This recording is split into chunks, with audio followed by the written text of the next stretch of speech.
High school sweethearts Jason and Christie have been married more than 3 decades. At their home in Texas, the couple remembers how their romance began. This would be high school when we first started dating. This would be glory days. You see that stud in that football outfit? 5 months later, this would be us. They fell in love fast. After a few months of dating, they wed in February of 1989, 3 days before Valentine's Day. He was 18, she was 16. Shortly after, Christie became pregnant with their first child. Soon they realized marriage wasn't as easy as they expected. Moved straight from my parents' house into a marriage relationship. So I sometimes felt like I missed out on some of the things of being a teenager or the college experience. I want to be able to still have fun, and we had responsibilities. We had money that needed to be made. Over the next few years, Jason worked at least 2 jobs at a time. At 24, he borrowed money to start a feed and cattle business.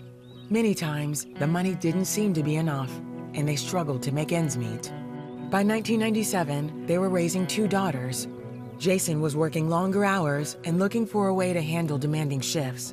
That's when he tried methamphetamines, offered by truckers he worked with. I was pretty much working 3 jobs. We had a feed store business, and I started a saltwater trucking business, and I was working at sale barns. I started doing drugs, methamphetamines, because I didn't want to sleep. I had a lot to do, and I wanted to work. And then, I liked it. I'd be pretty deadgum hateful when I'd get home, and I was hard to live with. His anger was quicker to come on. It was like he had no compassion. By 1999, the love that captivated Jason and Christie in high school seemed distant. Their children were visiting a relative when finally, Christie reached a breaking point. I'd gotten home early one morning and laid down. She woke me up and she was crying. There was much chaos and turmoil in our home, and I believe that that was because we knew what was right and that we were disappointing the Lord with our behaviors, but we were very much in selfish mode. And I just remember being angry at times, but then also becoming numb to what was going on because I wasn't sure how to process it or what to do. And she said, "I can't take this no more. I can't live like this any longer." And I said, "Then hit the door."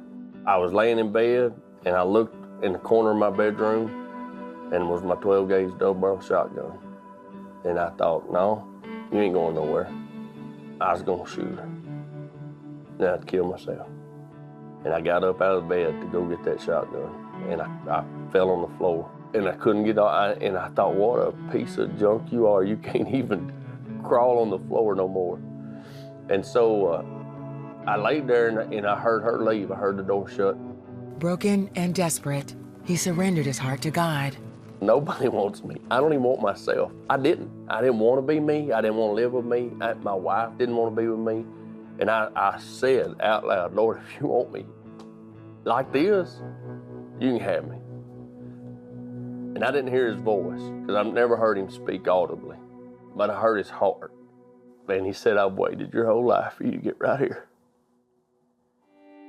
And it felt like a quilt. If you ever had the flu, somebody put a quilt in the dryer, and they bring you that quilt out of the dryer, they lay it on you, it feels so good, and you don't want to go nowhere. And I remember laying there, and then I started hearing and repeating, "This too shall pass. This too shall pass." I knew when I got up off that floor that I'd met Jesus.